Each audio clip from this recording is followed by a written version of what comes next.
First of all, I wish to thank you all for finding time to listen to me on a subject which is of crucial importance for the future of India.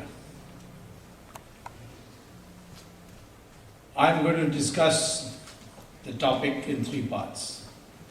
First, I'll define what is corruption, because there's so much, the term is used quite loosely and without thinking. So I'll define corruption, which should be of our primary concern. Second, I will talk about why corruption is bad, its multi-dimensional effect on the Indian society and Indian economy. And finally, what can be the cure, both short run and long term. Corruption is a term used quite loosely. Recently, the Congress General Secretary, Digvijay Singh, he accused Ramdev of being corrupt because he was accepting money in cash.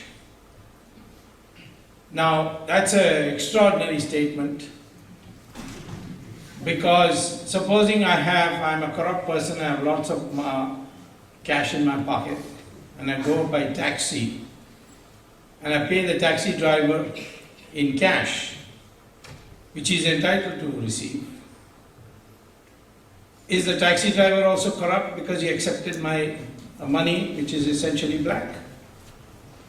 So therefore, in order to have a definition which is of significance for the nation, I define corruption as a misuse of public office for private gain. When you are in a public office and then you misuse it so that either you or somebody else or your family or all of you together benefit by that misuse. Essentially what happens is that the choice is not made on merit. It is the misuse leads to sub-optimization of the choices. I put out a tender for a road to be built, and somebody comes and says that please put in conditions in the tender by which I will get it, and I'll pay you so much. It's possible that the person in charge, it could be a secretary of a ministry, could be a collector in a district, or a minister himself, if it's a very big project like a national highway, he could say, no, this is not enough, give me more. And in order to build a track record, the man pays the amount demanded and gets the tender, but he knows that if he implements the tender according to the conditions put in the tender, he will not make a profit. So what he does is he makes substandard use of substandard material, so that when the road is built, one monsoon will bring in all the potholes in it. Of course, that's convenient. Then every year you can have a new tender and have a new project for it. So this is one way. The 2G spectrum is exactly that. What happened is that spectrum was to be allocated, 2G spectrum. 2G means second generation. Of course, there are a lot of people who don't know what this 2G is.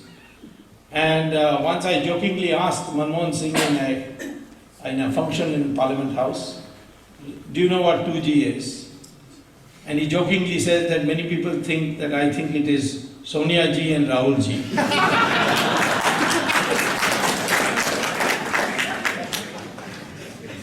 But you know that cordless phone, the frequency, it's a long frequency cycle. It does not carry more than your voice.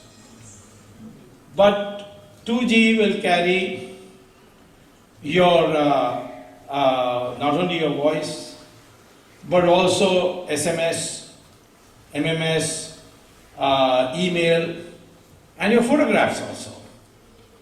3G would carry the video of your talking.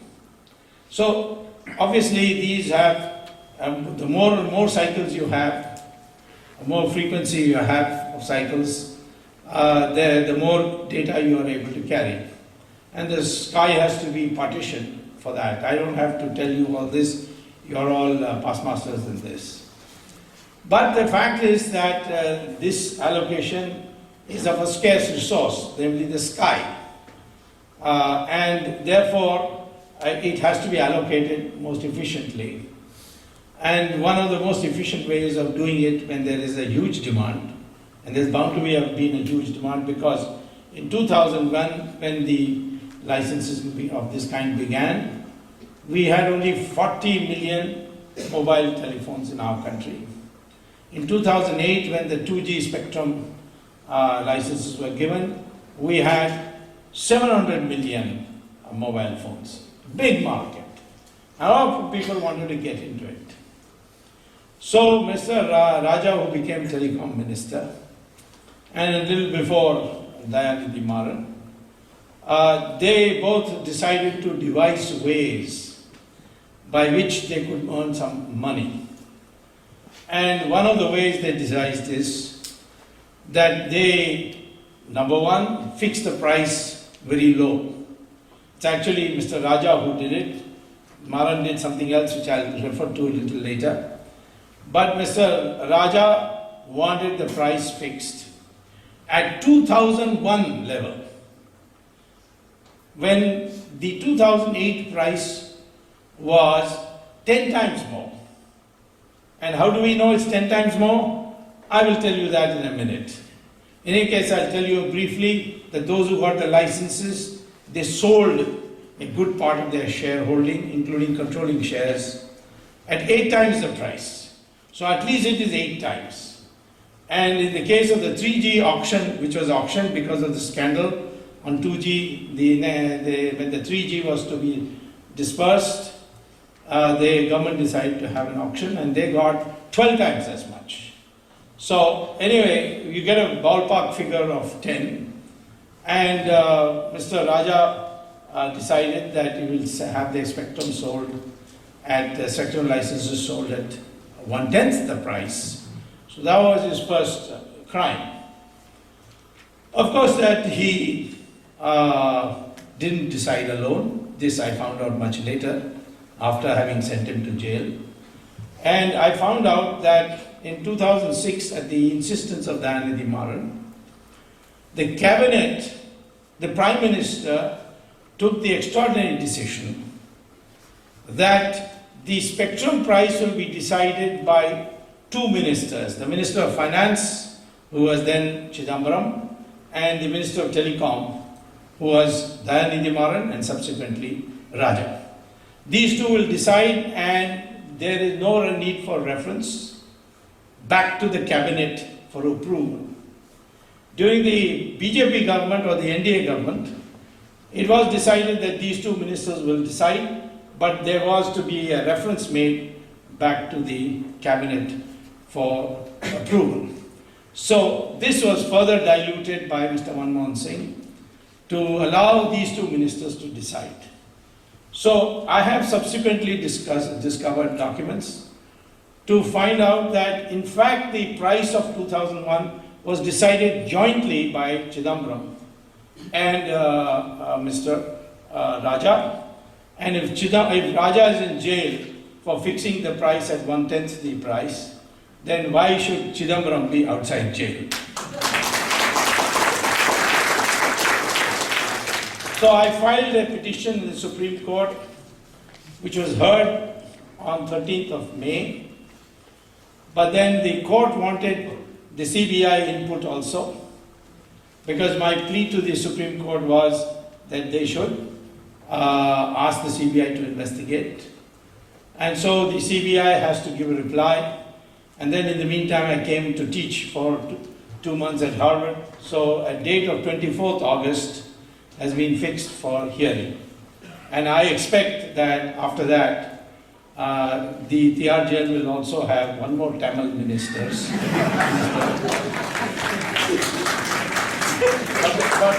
But the good news is that now TR jail has started serving idli and masala dosa. But I also told the superintendent of TR jail that also now prepare pizzas and ravioli and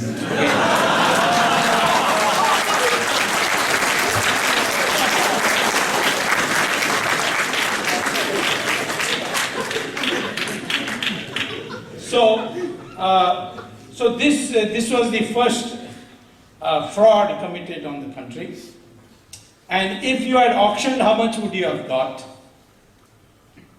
If you multiply, if you multiply the amounts we got by a factor of 10, you would have got an additional 1,76,000 crores. And that 1,76,000 crores roughly translates into $40 billion. $40 billion means your entire infrastructure can be built with that money, and your deficit in the budget will be completely wiped out. Or you can set up 100 brand new, modern, advanced universities in the country to reap your demographic dividends. So $40,000 gone.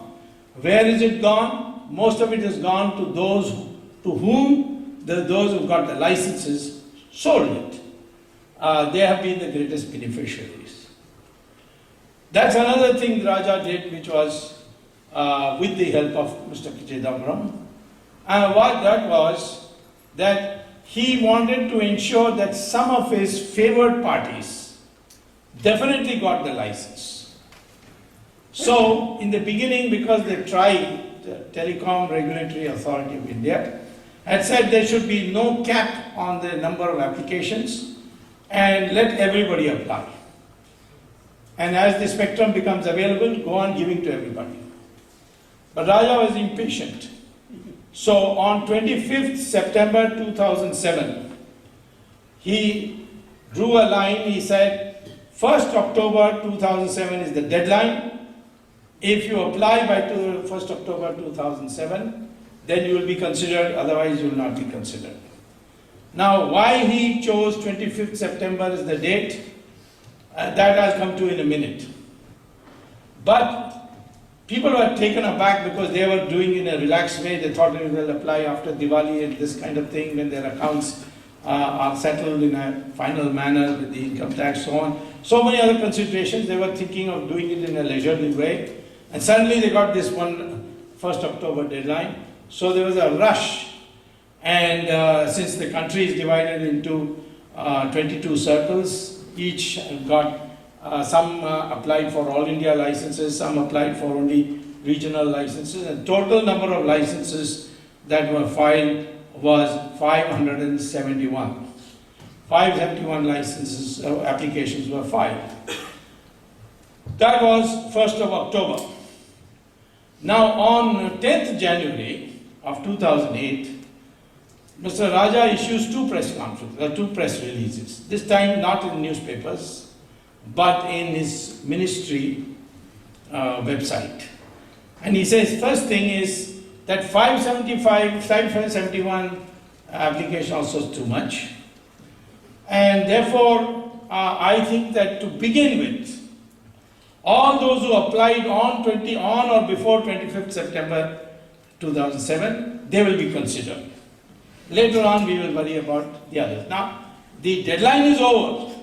3 months and 10 days are over. And suddenly he said, no, I will now only consider applications filed between on or before 25th September 2007. And therefore, those who filed after 25th September, before 1st October, they were all denied. One industrialist, his name was Shiv Shankar, at that time, originally he was the owner of Airsa. He went to court, challenged it. The High Court upheld it. Government went in the High Court. And I got word that the government is now going to screw this man completely, twist his arm, going to slap a number of cases so that he withdraws and the High Court judgment is set aside. It is that time I entered the Supreme Court, and the Supreme Court asked me, what's your interest? I said, I find there may be a collusion between these two parties, and by definition, businessmen cannot stand up to government. So therefore, I would like to be impleaded. The court impleaded me, and as I had predicted, Shiv Shankaran surrendered in court, and he said, I don't want to have anything to do with this anymore. And normally the Supreme Court would have set aside the Delhi High Court decision of this change in the cutoff date. And but because I was there, they recorded that we heard Dr. Subramanian Swamy, and therefore we uphold the Delhi High Court decision. So that's how the process began. But in the 10th January, Mr. Raja also did something which is, in my opinion, unprecedented in world history. And that is, he said, he issued the press release at 2:45 p.m., 10th January.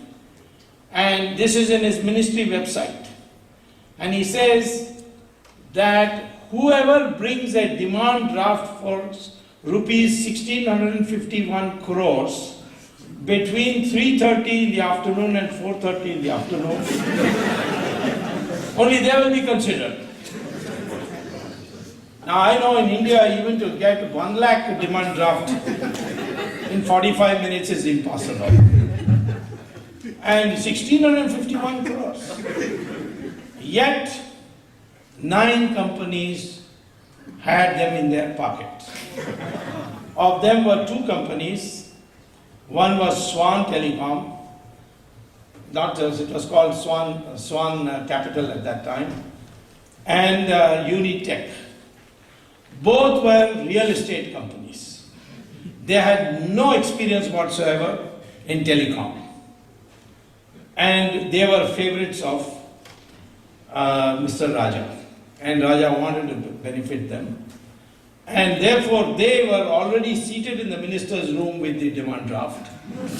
So when the press release came out, at 3:30, his secretary, Mr. Chandolia, was also in jail keeping Raja company. He took them and gave them the license. 7 others got it, including Tata's, Videocon, Ruya's, so many. And all of them, having got it, in the case of the Swan Telecom, Swan Capital, which later called itself Swan Telecom, and Unitech, which is a Delhi-based real estate company, they sold their controlling shares to 2 companies, foreign companies. One was Etisalat, which is Dubai-based company, and the other is Telenor, which is a Norwegian company which has business mostly in Pakistan and Bangladesh.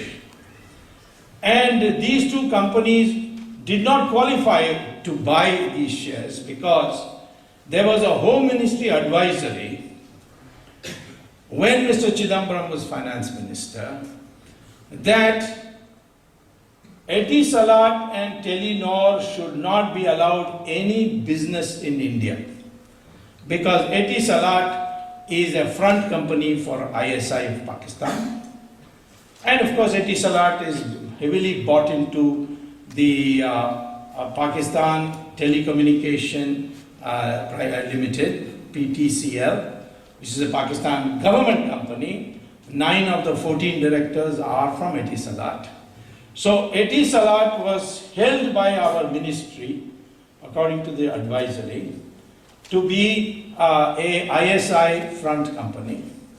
And it said that the India office of that Etisalat, the head is one Mr. Shahid Balwaz, who is also a Bombay builder, and he is the right-hand man of Dawood Ibrahim.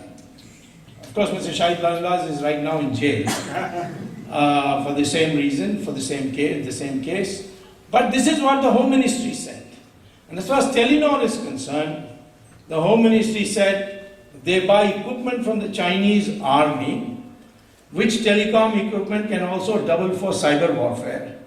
And therefore, it's a danger to India that in the event of a conflict between India and China, they can make all your defense electronics and defense computers stop functioning because of this capacity. So they should not be allowed anywhere in India. And that's why they couldn't even apply for telecom license.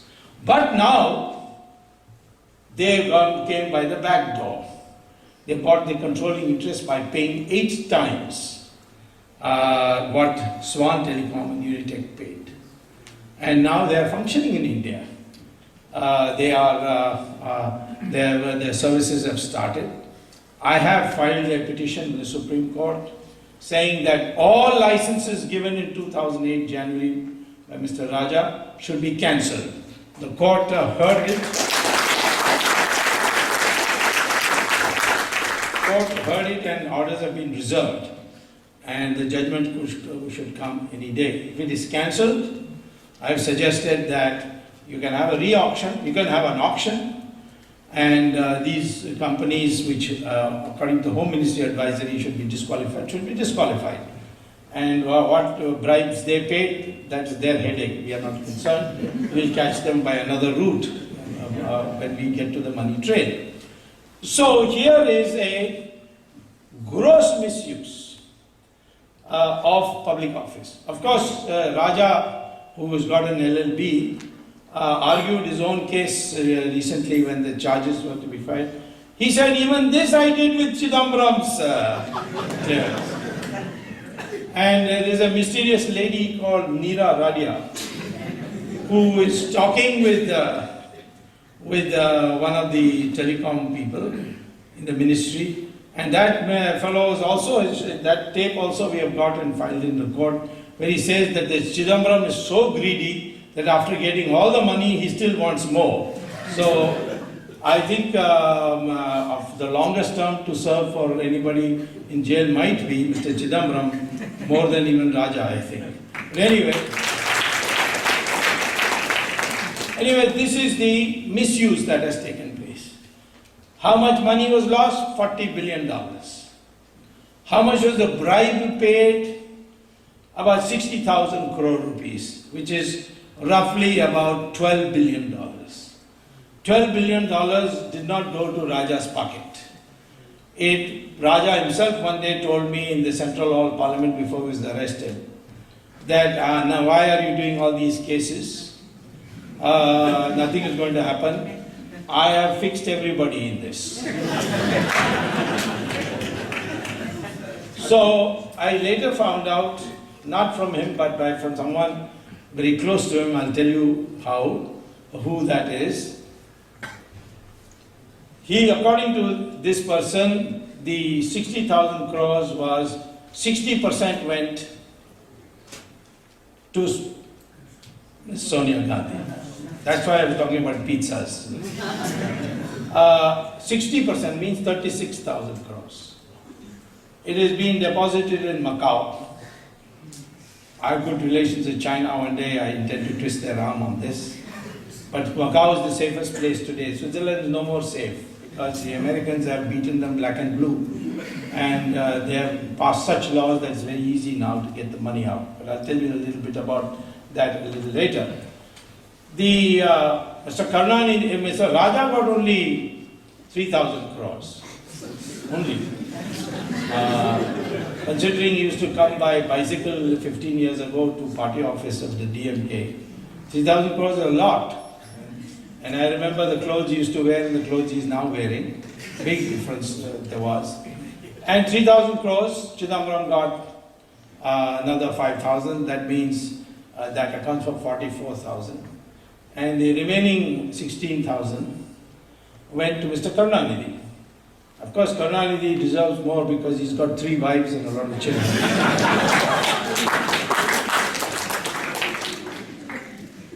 Now, this was the way it was done. Naturally, with all these so powerful people getting the money, no one did anything. So I wrote a letter to the Prime Minister that please give me permission to prosecute Raja. Now, under the Prevention of Corruption Act, if there is a misuse of public office, you can file a criminal complaint in a court. It's not necessary that only the government can file. Private citizens can also file. But whether the government, like the CBI files or the private citizen files, they have to get permission of an appropriate authority. An appropriate authority is defined as a person who is in a position to dismiss that employee or take his resignation. So in the case of ministers, it is the Prime Minister in the center and Chief Minister in the state. In the case of the Chief Minister and the Prime Minister, the sanctioning authority, the person who gives you sanction to go ahead, is the governor in the state and president in the center. So I asked the Prime Minister for a sanction. With the documents, I sent it to him. Because this sanctioning thing has been brought in mainly because you don't want scurrilous and frivolous applications being filed in court and harassing ministers. So therefore a filter is necessary. So we give to a sanctioning authority and he'll see whether there is some kind of prima facie case. If there is, he would give you the permission. So I wrote to the Prime Minister, no reply. Then I wrote him a second letter sending him more documents, no reply. Third letter, fourth letter, fifth letter. Then I decided to go to Supreme Court. I'm happy to say that the framers of our Constitution have incorporated one clause, one article, whereby if the government does not perform its statutory duty, the court can step in and perform that statutory duty for the government.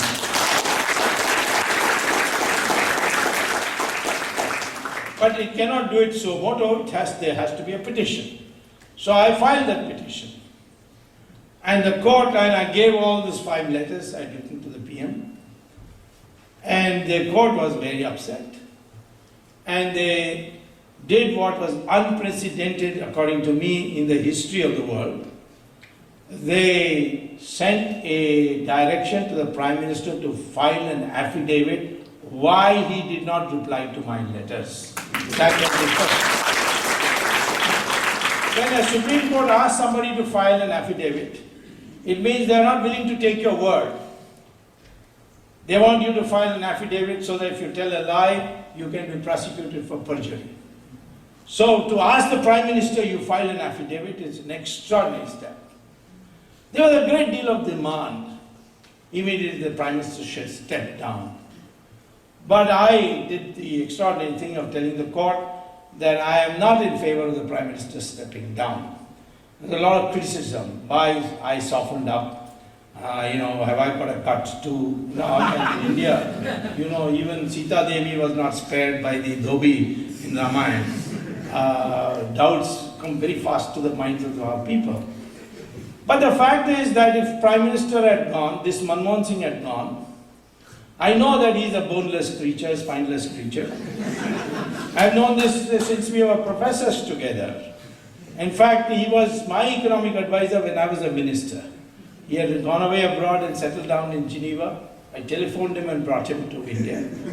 And he became my, Chandrasekhar was Prime Minister. We made him Prime Minister. I made him an economic advisor. And subsequently, Narasimha Rao took him and made him Finance Minister.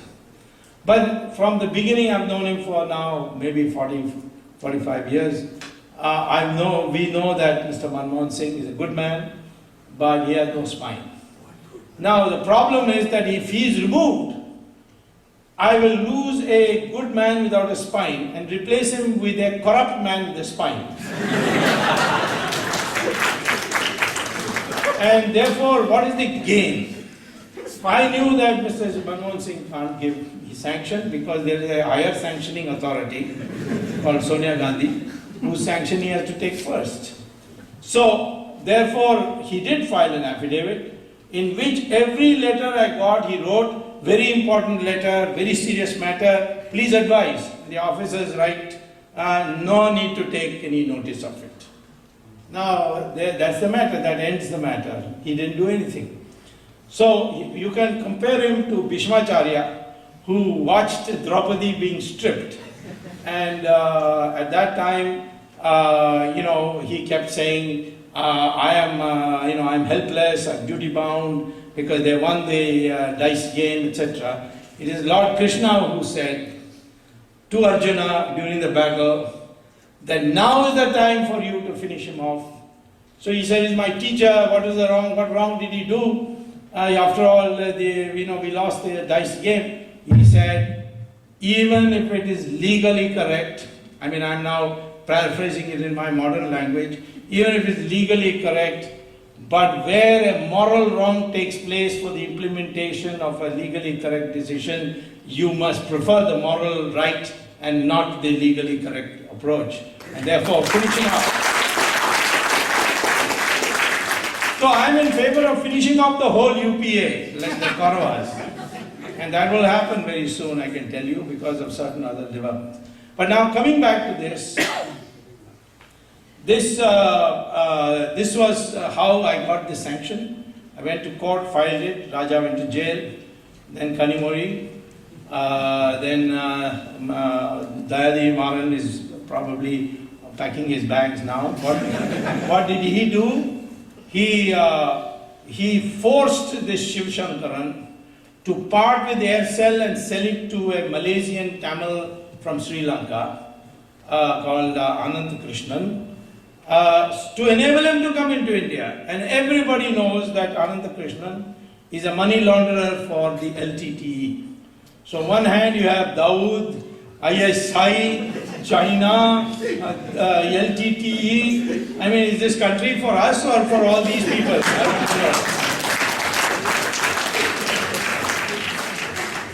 So he's now caught on that. It's only a matter of time. And then 24th August, when my case comes, Chidambaram. And then I found to my utter surprise that Unitech, which sold its license to Telenor, actually 20% of its shares is owned by Sonia Gandhi's son-in-law, Vadra. Yes. So Mr. Vadra, everybody knows that Ananta Krishnan is a money launderer for the LTTE. So on one hand you have Dawood, ISI, China, LTTE. Is this country for us or for all these people?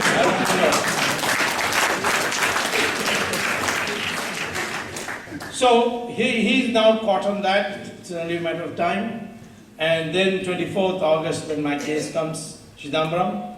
And then I found to my utter surprise that Unitech, which sold its license to Telenor, actually 20% of its shares is owned by Sonia Gandhi's son-in-law, Vadra. Yes. So Mr. Vadra will go first, and then he will be in the reception party for his mother-in-law when it comes. Of course, these are going on. The court, I must say, people told me, why are you doing all this? Nothing will happen. This is the general public sentiment. But everything has happened suddenly. Now they say it is because Mr. Kapadia has become Chief Justice. That's why it's happening. It's true, Mr. Kapadia is a very upright, honest man. Compared to his previous predecessor, he is a gem. But this is the whole thing about struggle. Suddenly something changes.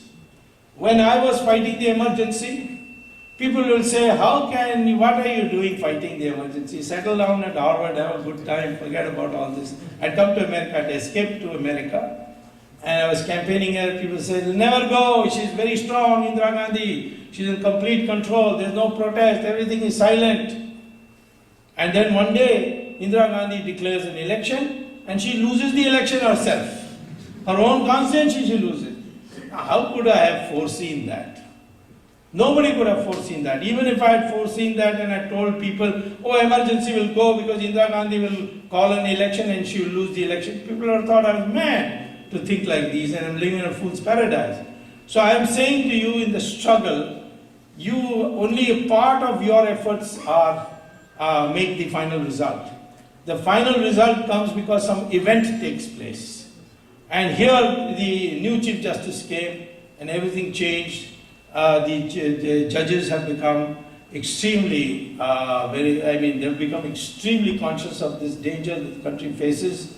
when I pointed out these national security angles, they were shocked and they immediately ordered the CBI to make the necessary investigation. And I must say that they have done things which had never happened before.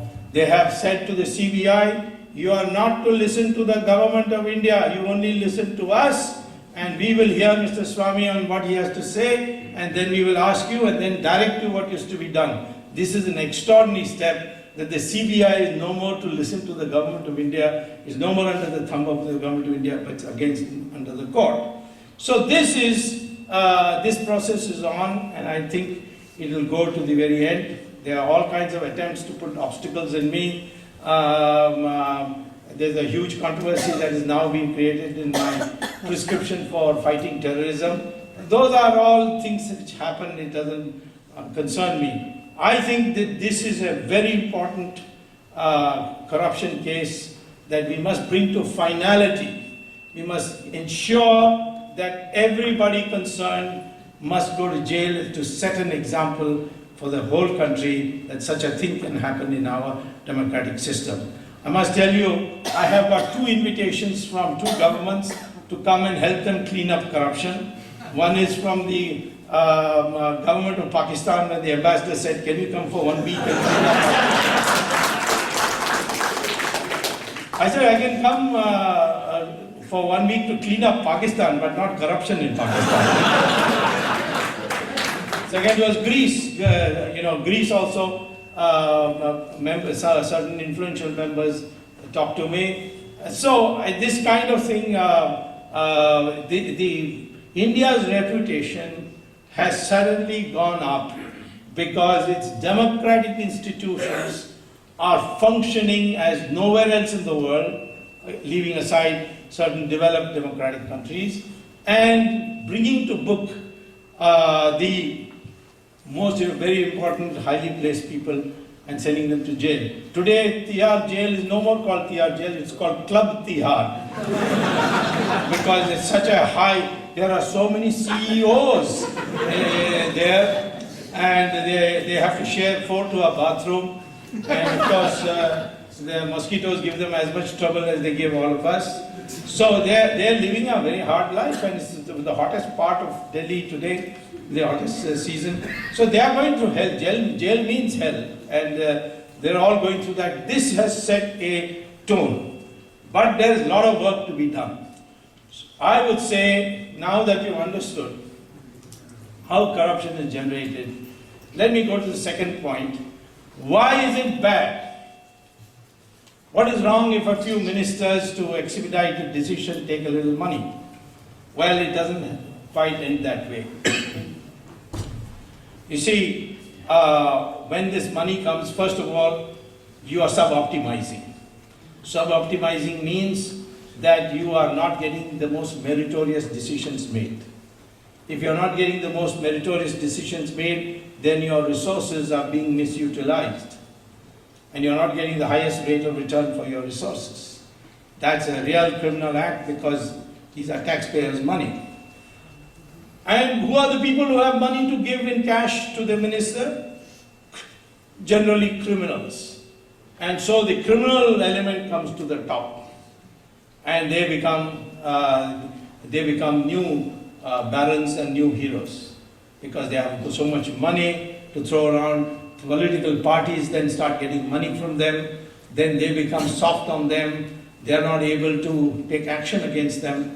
So many of the big crimes, you see, because big people are involved, don't get investigated because of this. So this is the first impact, which is very bad for the country. Second is, this money cannot be put into building a factory, because then it becomes an asset to be observed by the income tax. They can ask you a question. So most of this money either goes abroad through the Hawala route, or it has to be utilized in India for consumption purposes, where it's very difficult to chase around people and find out where did you get this money to buy an air conditioner. So you find these people who become corrupt suddenly have fancy houses, they have air conditioner in every room, including the bathroom. You know, it's a luxury life. They have 5, 6 cars, nothing short of Mercedes and Lexus and BMWs and so on. And most of the drunken driving in Delhi is now being done by BMW drivers. So somebody told me if you ban BMW, then drinking will be reduced. Not true. But the fact is that this is the kind of public identification and anger at the people who are splurging money, wedding receptions, you know, the amount of gaudy spending that takes place. All these things are, what do? They change the investment priority in the country. Why? Because the rate of return of luxury goods industries goes up. Even when we had this economic crisis of the 2007-2009 period, we found that 5-star hotels were always full. We found that first-class travel in aircrafts always full, because these are black money people. Even real estate, which is largely run on black money, didn't suffer, whereas it suffered in other countries. So, therefore, this investment priorities get lopsided. People stop, investors say, why should I spend on building, producing cloth for the ordinary man, or artifacts for the common man? I must now go and invest in luxury goods industry. Now, I estimated by using sophisticated input-output techniques and matrix algebra that in India, 70% of our investment goes directly or indirectly to sustain luxury goods industry in our country. That's not acceptable for us.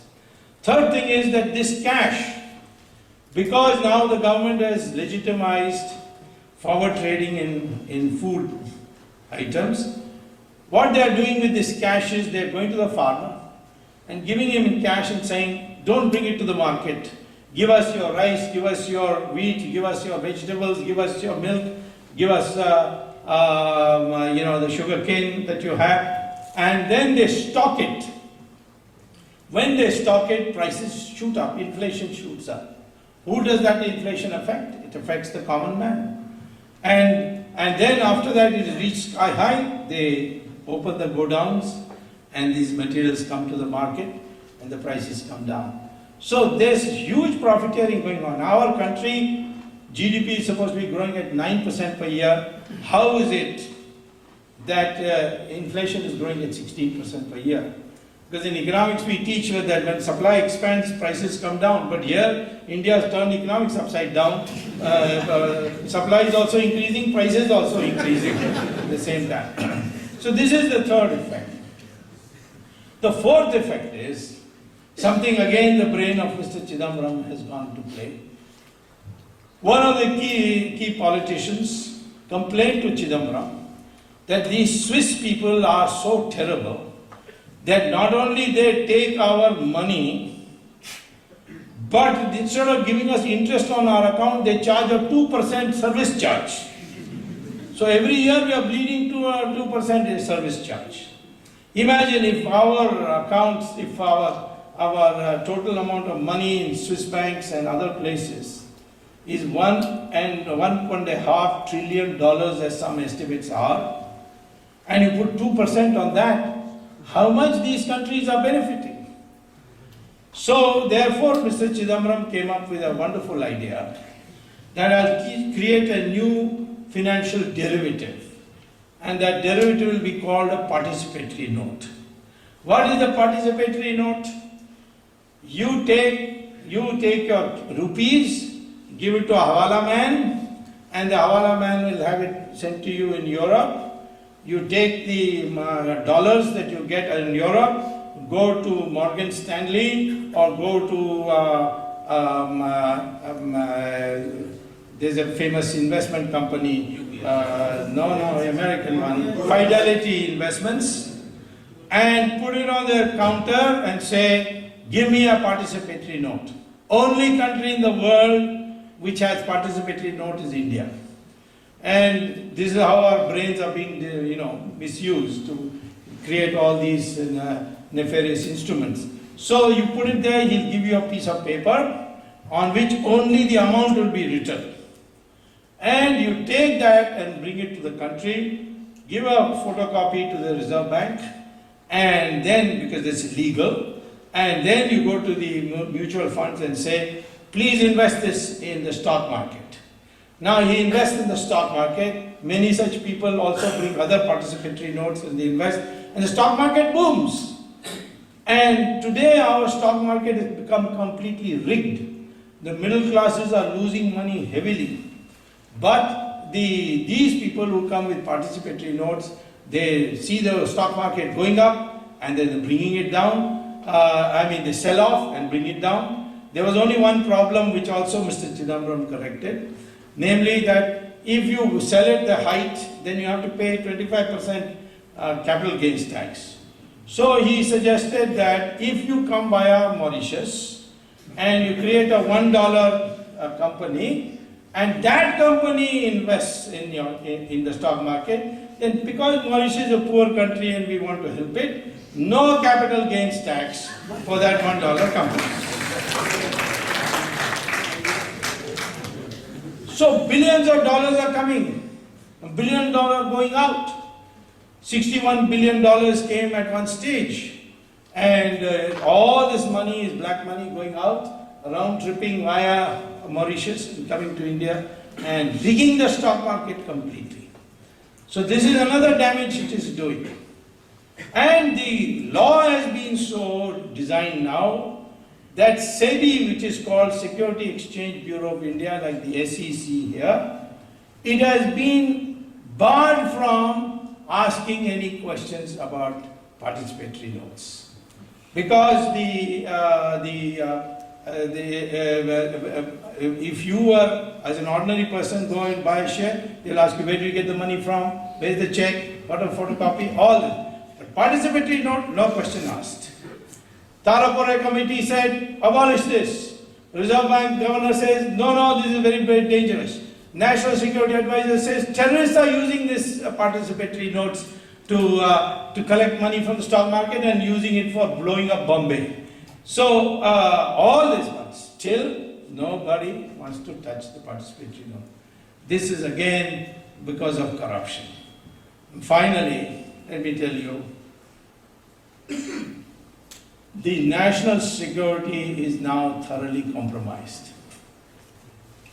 After all, when you get black money, you send it abroad, you send it through these Hawala people. Who are these Hawala people? They all have to keep a lot of foreign powers happy. If you want to send by Hawala to Dubai, then you have to keep Pakistan happy. Pakistan knows who has got our bank account, who has got foreign bank accounts. Other intelligence agencies also know who has got foreign bank accounts. They can blackmail your leaders that we will expose you if you don't do this. This happened in this oil for food program of Saddam Hussein's matter also.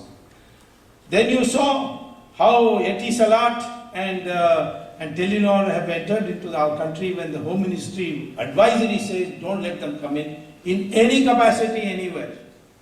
So national security is being compromised. Terrorists are using these facilities. All kinds of things are happening. Your economy is in the effect of corruption is enormous. And therefore, don't ever think it's only between a politician and some businessman and the politician becoming rich. After all, he has to fight an election, so he has to earn some money. No. It is multi-dimensional effect on the economy. And if there's one problem which should receive our primary interest, it is this. Look at the government, instead of being supportive, how much they are opposing. The German government once found out that their officials were having illegal accounts in Liechtenstein. So they asked the Liechtenstein government to give us these accounts. Liechtenstein government said, no, we asked a secret account, our whole business depends on it, we will not do that. So what did the German government do? They bribed the senior most official of the bank and got a CD of all the accounts of everybody who's got a numbered account. And then they downloaded it and divided it up into several countries. There are 24 countries whose officials had, whose ministers had illegal bank account in Liechtenstein. Then Germany wrote a letter to all the 24 countries, heads of all 24 countries, that we have got your nationals' bank account. If you want them, we are ready to send it to you. 23 countries immediately rolled back, please send it to us. One country said, kept quiet. And you can guess which that country is. India did not reply. 3 reminders from Germany, no reply. Then some of us came to know about it. So we went to court. Supreme Court gave a direction. Go get those names. Well, then Mr. Manmohan Singh agreed and he sent somebody, got the names. Now Supreme Court says, give us the names. They say, no, it's national understanding between countries, double taxation. But the Supreme Court said, this is not you and Liechtenstein. The German government got it by bribery and it has become now a common knowledge. So give it to us. Till date, the government of India has not given those 16 names who are there in the Liechtenstein bank accounts to the Supreme Court. In disgust, the Supreme Court has appointed a special investigating team headed by a former retired judge called Jeevan Reddy. And before they could even start working, the government has gone in appeal. Please reconsider this judgment. Of course, the names will come out. And I can tell you some really big names are in it. So here is a situation that black money of this country, which can finance your entire economic development of invest in infrastructure and your universities, building your, modernizing your university, the government is reluctant to get the material. So what are we to do if this is the situation? We can catch people. It's not that easy in India. We have a bad record. On 7th of January 2008, there was a press conference in Hyderabad addressed by Ramalinga Raju of Satyam, saying, I have sinned, I have manipulated the accounts, I am willing to suffer any punishment. Around the same time, I think a day before, in New York there was another press conference addressed by Bernard Madoff. He said, I have sinned, I have done Ponzi scheme, deprived people of their pension funds. I am ready to face any punishment. In 6 months' time, Bernard Madoff was convicted of 150 years prison term. And he's in jail now. And Ramalinga Raju is in air-conditioned hospital, lying, enjoying life. Nothing has happened to him so far. This is the problem. How do we correct it?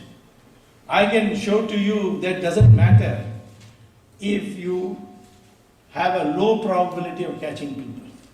But when you catch them, you will find, and you throw the book at them, then it becomes an interest of every individual not to be corrupt. If I can just briefly show you, I think for those of you who have done a little statistics, very simple statistics. If B is bribe and D is the penalty, D is the penalty,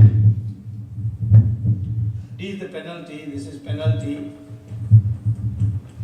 I'm taking it in monetary terms just now, bribe. And the probability of you being caught and made to pay a penalty is P.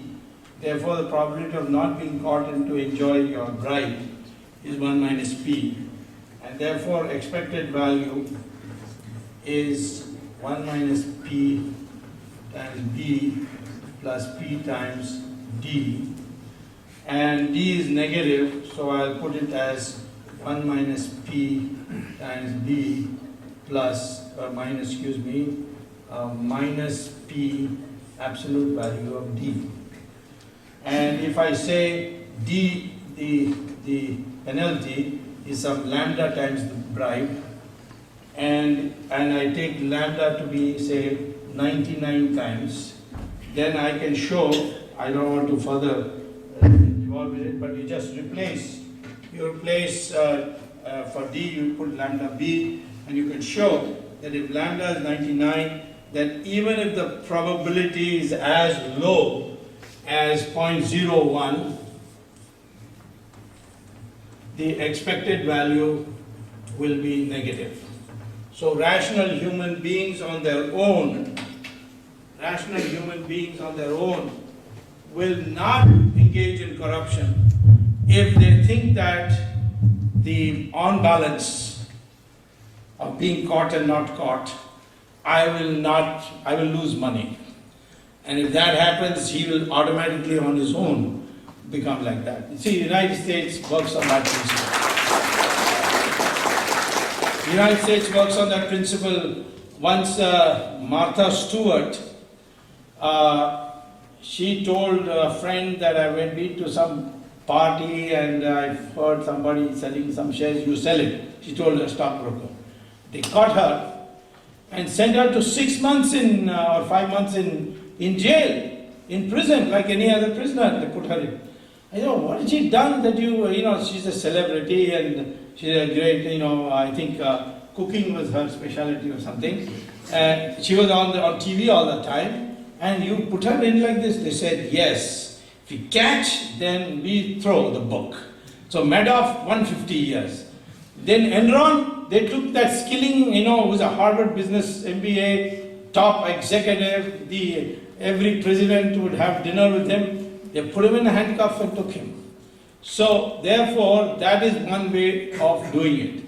Of course, the Chinese now are executing their people. But I think as far as China is concerned, if you fall foul of the Communist Party, then you are executed. And China's Prevention of Corruption Act does not apply to the president, prime minister, ministers, general secretary of the party and all. It only applies to deputy mayors and lower levels. And that too, those who fall foul of the Communist Party, they are executed. So that's not enough. I don't think you need to go that far to execute people or to create a deterrent. But a deterrent where you catch somebody, then you must confiscate his all property. You must take away everything he has. Then only you will be creating a disincentive for corruption. That's the short run thing. Anna Hazare has produced a bill which the government has now rejected. There is only one item in that bill of Anna Hazare, proposed bill of Anna Hazare, which I very strongly recommend that any future government should implement. And that is called independent prosecutor. That independent prosecutor is there in America. So when Clinton got stuck on that Monica Lewinsky, there's a man called Ken Starr who was appointed as independent prosecutor. When President Nixon got stuck on that Watergate, there was an independent prosecutor. Hong Kong, which was considered the most corrupt Asian nation, appointed an independent prosecutor, and within 10 years became the cleanest Asian country as judged by the index of the Transparency International. So this is something we need, because today, if I want any investigation, CBI will go and ask the Home Minister, or they ask the Prime Minister, it's literally under the Prime Minister. So it is under the influence of the government, and if the government says, no, don't do anything, they won't do anything. We don't want that. We want somebody who is independent, who can directly order the CBI, go and find out about this. I thought the CVC could be one such person, but the CVC is totally devoid of powers. Of course, they tried to bring in a corrupt man and put him there who would look after the interests of the corrupt people, but the Supreme Court struck his name down, and I think that this is something that needs to be done. But there is a long-term solution which we must think, and with that I will conclude. You see, after all, why do people want to be corrupt? Well, leave aside the fact that you are incompetent, now you can't get anything on merit and so on. But generally speaking, when a society decides to value wealth as above everything else, that society, greed will come. And once greed comes, then corruption is inevitable. United States today has suffered because of the greed which was translated in terms of all these new derivatives they produced, and how these investment banks were able to buy mortgages from banks, and ultimately the subprime loan came into existence, and ultimately one little crisis has wrecked their economy. Also, let us understand that even if you have lots of money, you are not going to be happy. If that was so, that money will make you happy, then why is it that our Swamiji's ashrams are all full of foreigners who are so rich? Go and see Sri Ravi Shankar's ashram. So many foreigners there. They are coming to say, tell me what is mental peace. Satya Sai Baba, when he was there, foreigners used to be there all the time. And they used to ask him simple question and he used to give a simple answer. They used to be satisfied. I remember one American woman, very rich American woman, who asked him, Babaji, I want peace. So he said, you want peace? Then get rid of I, that is your ego, do want, which is your desire, and you will be left with peace. And she was so mighty happy. I find this with Swami Dayananda Saraswati, Baba Ramdev, so many. I mean, this country, the attraction for Swamiji is so much that even I, who's not a Swamiji, they see my name in the telephone directory, they'll telephone, do you give lessons in Gita? I can make more money that way than being a Harvard professor, I can tell you that. Recently, a very rich Hollywood actress called Julia Roberts went to India, and she said, oh, these people are poor and still so happy, I want to know what the truth is. So she was taken to a Swamiji, and he explained Bhagavad Gita to her, and she came back and she became a Hindu, she made her husband Hindu, she made her children Hindu. Here, Stephen Jobs, he has not declared it, but he went to Varanasi and accepted the Hindu way of life. So many rich people in this country, they have also taken to our yoga. There are so many things. Yoga is supposed to give mental peace. They've taken to that. So, despite all this prosperity in this society, people don't seem to be happy. And this struck me first time when I came as a student long years ago to Harvard to get my PhD. And my classmate, an American, asked me, how did you Indian people accept Mahatma Gandhi as your leader? So I said, why not? You mean in America you will not accept him? He said, in America if he comes, we'll put him in jail for indecent exposure. That made me think, Yes, he's right. Mahatma Gandhi had only one piece of loincloth, and these millions of people going after him. What is the secret? So I went back to reading, and I found that there was a debate between Rishi Bhrigu and Rishi Bhardwaj. And both discuss how to structure society so it becomes a happy, stable society. And Bhrigu says the only way happiness can come in a society if the four sources of power are, decentralized. That is, no one person has more than one source of power. So Bhardwaj says, what are those four sources of power? He says, knowledge, weapons, wealth, land. So naturally, he said that these four should be separated. Those who specialize in knowledge cannot have weapons. Between Rishi Bhrigu and Rishi Bhardwaj. And both discuss how to structure society so it becomes a happy, stable society. And Bhrigu says the only way happiness can come in a society if the four sources of power are decentralized. That is, no one person has more than one source of power. So Bhardwaj says, what are those four sources of power? He says, knowledge, weapons, wealth, land. So naturally, he said that these four should be separated. Those who specialize in knowledge cannot have weapons, cannot have wealth cannot have land. Those who have weapons cannot make a decision to go to war, cannot give punishment to the people. He has to defer to those with knowledge. That's how the Varna Vyavastha came. But it was not based. But it was not based on birth, you see. That's where the degeneration has taken place. Today I have sometimes people coming from, one day one man came and said, Swamiji, you must do something about Brahmins, they are suffering. I said, are you a Brahmin? He said, yes. I said, where do you work? He said, I'm executive director in Bata Shoe Company. I said, I am not a Brahmin. So the original idea was discipline. And it was not birth.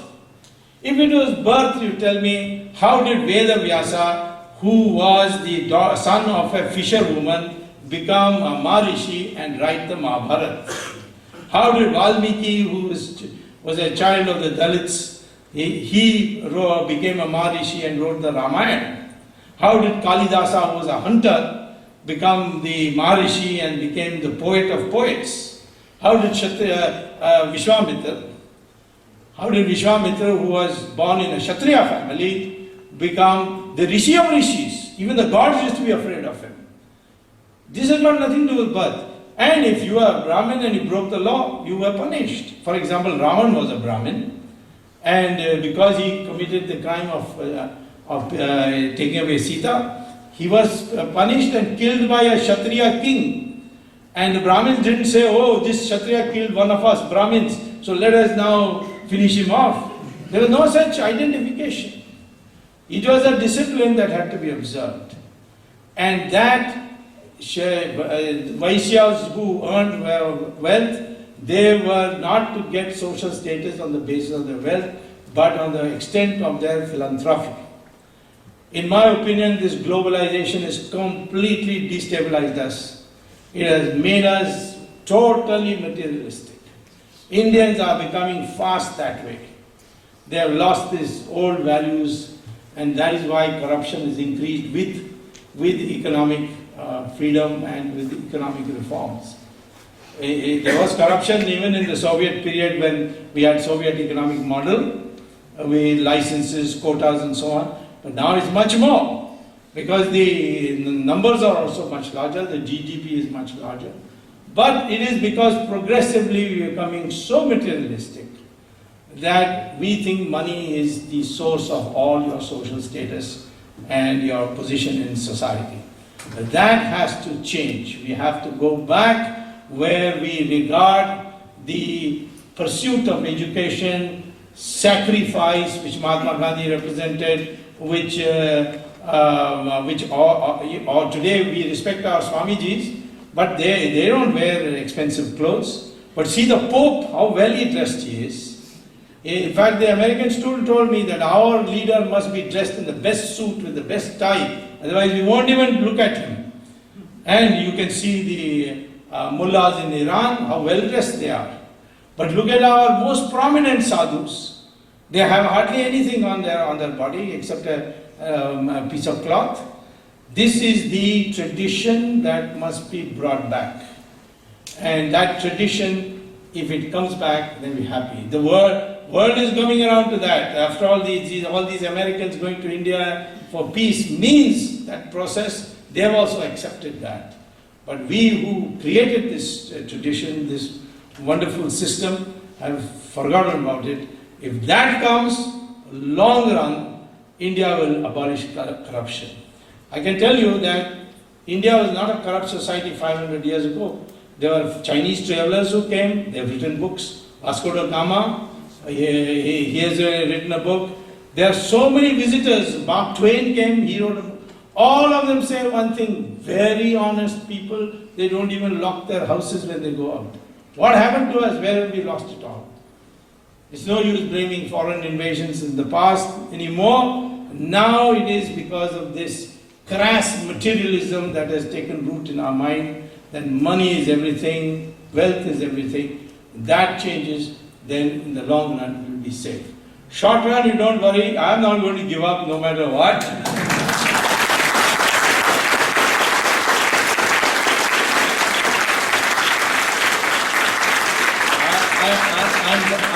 back in India on the 11th and 24th. I have this, from there I have a series of cases in the Supreme Court. I am expecting a fresh parliamentary elections in end of the year. And I've also gone to court to prove that the electronic voting machine can be rigged, and therefore amendment is necessary. The court asked me what's that amendment. I said a voter receipt I must get, and after reading the voter receipt I'll put it in a box and go. If there's a dispute I'll count that and not the machine. And therefore now it's going to be very difficult to use the electronic voting machine to get a majority. Of course, you see, it can be rigged because the machine has a microcontroller, and a Japanese company produces it and it embeds it for the Electronic Corporation of India. So I contacted the Japanese company and I said, this microcontroller, is it the best quality you produce? He said, yes. I said, do you use it in Japan? He said, don't be silly. In Japan, we don't believe in electronic voting machine. We use ballot papers. England uses ballot papers. Germany, the Supreme Court has said, stop this electronic machine, use ballot papers. India has brought in, they claimed originally in court, oh, the world over, there is demand for our electronic voting machine. So I filed asked the court to give them a list of countries which are buying our electronic voting machine. I know which names came: Venezuela, Nigeria, Mauritius, and Malaysia. These countries do want to rig the election, I think, and that's why nobody else wants to buy it. Electronic voting machine has been responsible for rigged elections for the last two elections, 2004 and 2009, and the next election should not be rigged. That I thank again the court for directing the election commission to give a voter slip. The election commission has now finally agreed, and therefore I think we will in the next election get a government which will be not the usual thing that you know. There are so many forces which are now working together, including the sadhus and sannyasis have come out in the field. They have a huge following. So altogether we will have something new, like in 1977, a Janata Party was created by JP, something new will come. And I hope that through this political process also, along with the cultural renaissance, that we go back to those values where we do not place money as the end of all, as everything. That system will make India once again, like it was 500 years ago, a corruption-free country. Thank you very much.